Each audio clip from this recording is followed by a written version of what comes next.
Good morning, everyone. Welcome to Blacklogic. So, the Trump administration continues to employ a governance style characterized by rapid and bold policy implementations because often referred to as a shock policy. This approach aims to swiftly enact significantly changes, leaving minimal time for organized opposition to public dissent, meaning they're trying to get things done so quickly that the public, judiciary, government, politics doesn't have time to really react in kind. But nonetheless, we still have federal judges putting, as I say, sanctions on the Trump administration to slow down or stop them from doing certain things. Now, one notable example is the recent executive order limiting union rights for numerous of federal workers, citing national security efficiencies because President Trump has curtailed collective bargaining rights, which is a move that drawn sharp criticism from labor unions and raised concerns about worker rights within federal agencies. That was actually reported by The Guardian. Now, additionally, the administration's aggressive stance on various policies fronts have led to a surge in legal challenges. Courts have blocked several executive actions, including attempts to ban transgender military service and end birthright citizenship. Despite a judiciary that includes conservative judges, these legal hurdles indicate that some of the things that are going on right now are very, very complex, and some people believe that it has the potential overreach. It has the potential overreach that is associated with rapid policy shifts. Now, this unrelenting approach has sparked debates about the balance of power among the executive and legislative and even the judicial branch and the long-term implications for the democratic process. And again, he's trying to get a lot of things done in a very short period of time when it comes to politics and government in America. He's trying to get a lot of things done here in this first 2 years to see if it's going to matriculate, see if it's going to transform, see if it's going to yield any results in his last 2 years. But most things in government seem, though, that the American people really do not see the effects unless it's 4 years later. And that's why most presidents try to go at least 2 terms.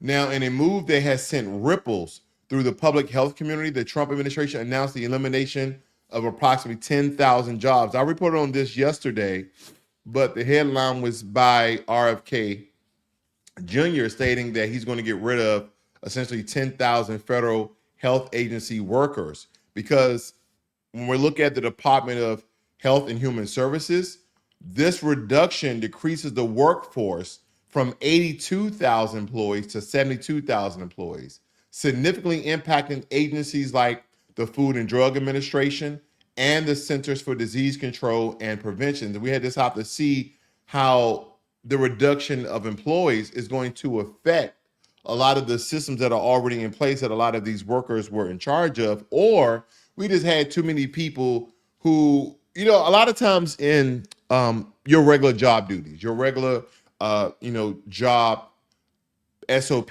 standard operating procedures, etc., you have more than one job, right? Your job title that you would do. Most people, if you read job descriptions, your job title never dictates or it never lays out all the things that you do in accordance with your job title versus the job description lays out almost every single thing you do as you guys are applying for different jobs and careers. And again, some of these people might just have one duty description and that's all they did. So majority of the time, some of them probably, I'm not saying that they were, probably wasn't doing anything. Majority of people, you're doing 5 or 6 things a day, and that's all within your job scope. So again, we have to see how this really comes out. Is it really going to affect the FDA? Is this really going to affect the CDC?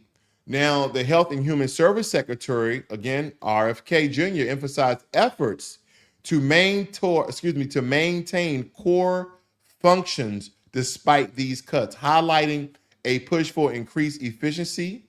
The restructuring includes the creation of the Administration for a Very Healthy America, aiming to consolidate extreme entities to better coordinate chronic care and disease prevention.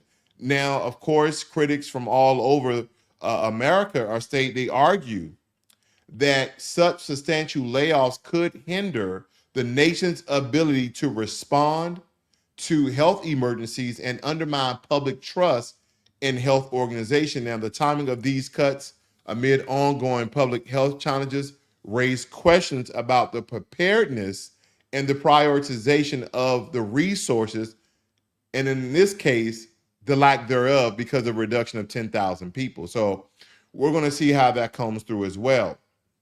Now, of course, we're going to keep you guys abreast. He is now going to court, and this is going to kind of lay, the groundwork of how other student on visas, permanent residents, people on work visas, how they're going to be treated. This is going to lay the groundwork how this case kind of goes through its judiciary procedures of how other visa holders are going to be treated if they speak out against American allies or even against America. Because we have people in the country that burn the American flag, which is very disrespectful. And some people may argue how this is a terroristic sort of behavior and how this can lead to certain demonstrous and chaotic ideology that will somehow transform and harm Americans. Believe it or not, things start think of it like a fire. Most fires start off very small, and then they grow into forest fires, okay? They grow into the fires that decimated certain parts of California. So again, when we look at these actions and even the speak of some of the things that, not stating this young man here, who is Mahmoud Khalil, not stating some of the things he stated, but just in general, how extremists are essentially formed. They usually start off very small, and then it grows into a Wi-Fi that no one can contain. So I believe that's very important. Excuse my sniffling here. This is something I really want to cover here for you guys. So I don't know how certain news stories become news stories. When we're speaking about Kristi Noem, her $50,000 to $60,000 Rolex, and this has become big news for whatever reason, because she's in front of this prison in El Salvador and she's rocking her what seems to be gold-plated or gold watch. And I'll let you guys see it for yourself here. For their partnership with the United States of America to bring our terrorists here and to incarcerate them and have consequences for the violence that they have perpetuated in our communities. I also want everybody to know, if you come to our country illegally, this is one of the consequences you could face. First of all, do not come to our country illegally. You will be removed and you will be prosecuted. But know that this facility is one of the tools in our toolkit that we will use if you commit crimes against the American people. I can't say that I disagree at all. Okay, I can't say that I disagree with some of the things that she stated at all. I will have to stand 10 toes down. If you come to America illegally, then you may land yourself in an El Salvadorian prison. That's basically the tale of the tape. And I think that the reason why she did that is for shock and awe. And, some people may say, oh, it's just a fear tactic, that she's just trying to scare people. Good. People should be scared to break the law. You shouldn't just be haphazardly wanting to break the law and enter a country illegally, because other countries will kill you. Other countries will get rid of you. So again, America being one of the most humane countries. Okay, let's just say starting from the 1970s. we're going to leave out slavery and Jim Crow for a minute here, but even though that occurred, but 70s and 80s, we became to be a little more humane. Okay, a little more humane. Not stating that we're more humane than any other countries, because again, there's certain things that goes on in America. The law enforcement agencies and the brutality that lies within, a lot of the gang culture. But for them to point out her $50,000 to $60,000 watch, I don't think it's significant. We don't know if this was a gift. She bought it with her own money. She saved up for it. They just want to point it out that this is getting so much attention that they're trying to point out her Rolex watch. This is the news that we watch, and this is the news that we follow, and this tells you that they really have nothing to report. But I digress.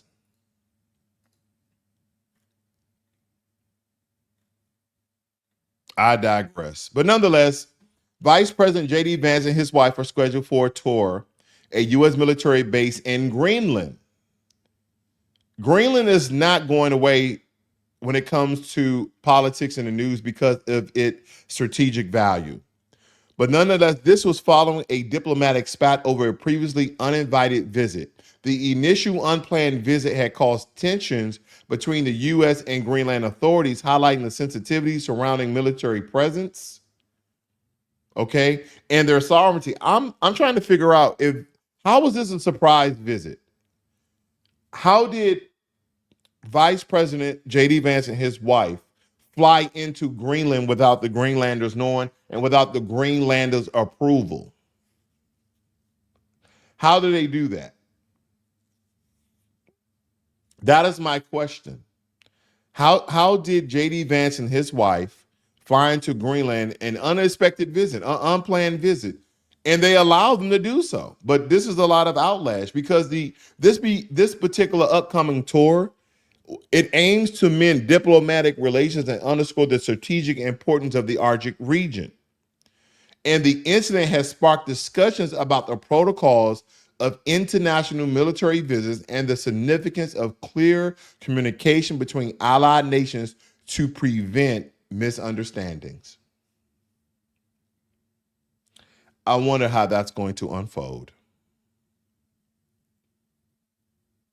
I wonder how that is going to unfold. And don't forget, America still funded this Icelandic, Greenlandic, Arctic region dog race for Greenland. Even though we slash U.S. aid funds, but we still gave money to Greenland. So I wonder, will that decrease the amount of tension between our two countries? I doubt it. It's just a dog race. And I think they funded this race and it was in the millions. Now, when it comes to dog races, I don't know too much about it. But of course, we're talking about the maintenance and upkeep of the dogs, the sled, the materials they're in. But I just don't see it equating to millions of dollars. I just don't see it. But I digress. Now, in a recent operation, Israel providing intelligence that facilitated a U.S. strike on a Houthi official mentioned in a Signal chat.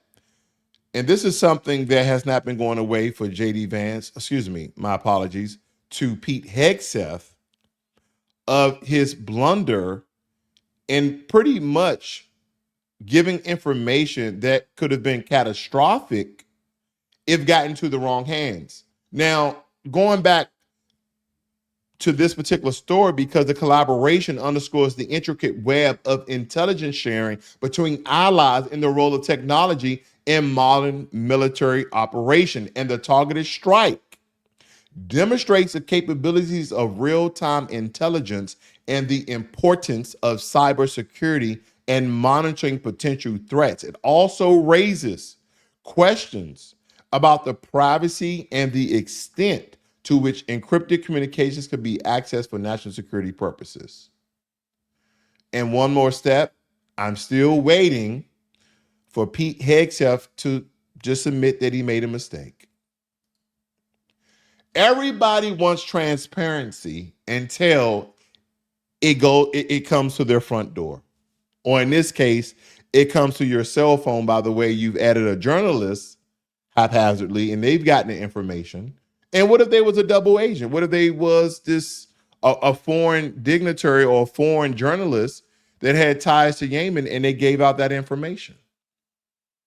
So again, instead of trying to deflect and try to state that it's not as pertinent, the information was as pertinent to national security than it was, and just said it like, hey, I made a mistake and we're trying to put in safeguards so this doesn't happen again. But again, whether you're a conservative Democrat, this is our government. These are the people, by the way of Donald Trump in this case, Donald Trump being elected and Pete Hegseth being selected. But again, if we want transparency across the board, then people have to admit when they made a mistake. People have to admit when they're wrong. If not, then we're just replacing one political party that lied and tricked the American people with another political party that is lying and trying to trick the American people. We need to have accountability. Now, recent surveys indicate that Europeans back the establishment of a robust Ukrainian army, but differ on the concept of a future reassurance force. While there is consensus on supporting Ukraine's defense capabilities amid ongoing conflicts, opinions vary on the deployment of additional forces to reassure Eastern European nations. Now, this divergence reflects the complexities within NATO and the European Union regarding collective defense strategies and the allocation of military resources, because the discussion continues as European nations seek to balance deterrence and diplomatic engagement in the regions. So finally, you guys are doing something. And this is where I'm for America to take in a back seat. But again, if America's involved, then there must be some value to us in some form or fashion. That is my belief. That is my belief.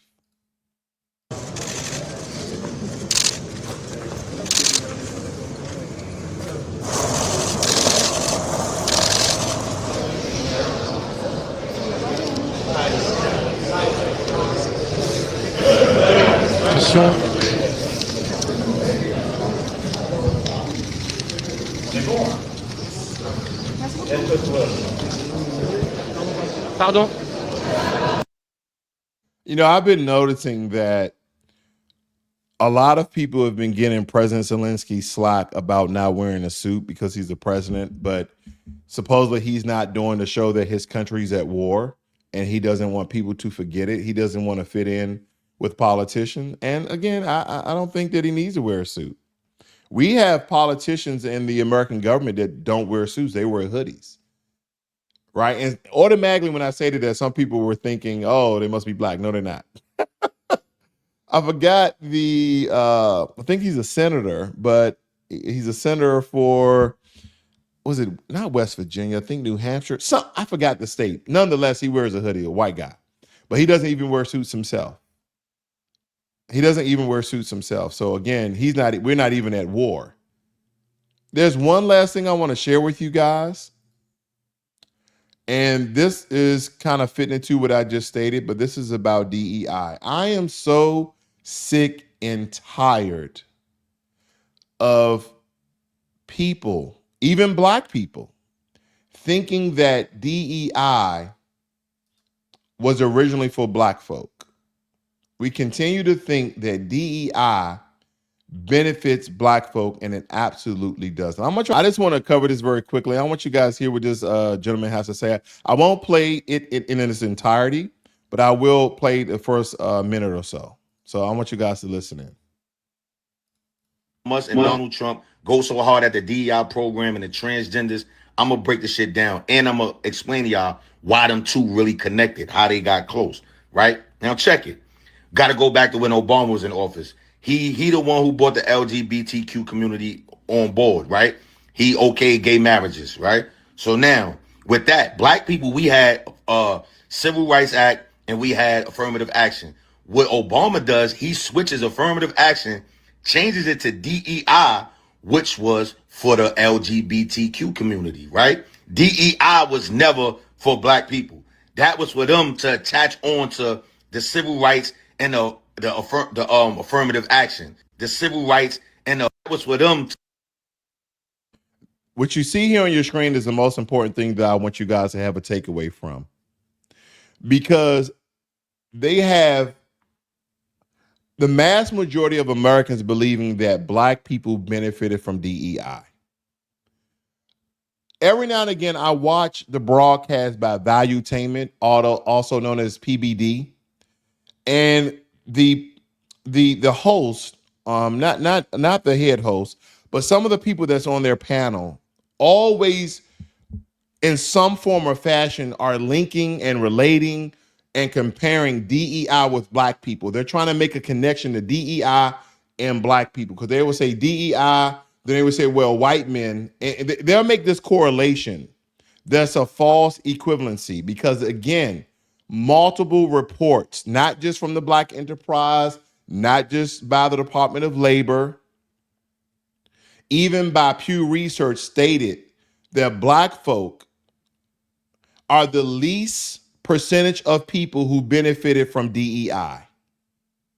We only compromise 4% of the DEI positions in the workplace. Why can't people understand this is not about emotions? This is about truth and statistics. Never mind what your favorite news anchor or broadcaster alluded to, because again, a lot of Americans tend to side with people they agree with. Why can't we just side with the truth? Black people are not the majority of DEI beneficiaries. We are not. It has been white women and white men, and then other minorities that falls under that. We have been last because, again, if you do not believe racism still exists in America, then I will have to say that you're the fool. Have a great and wonderful day. This is Blacklogic.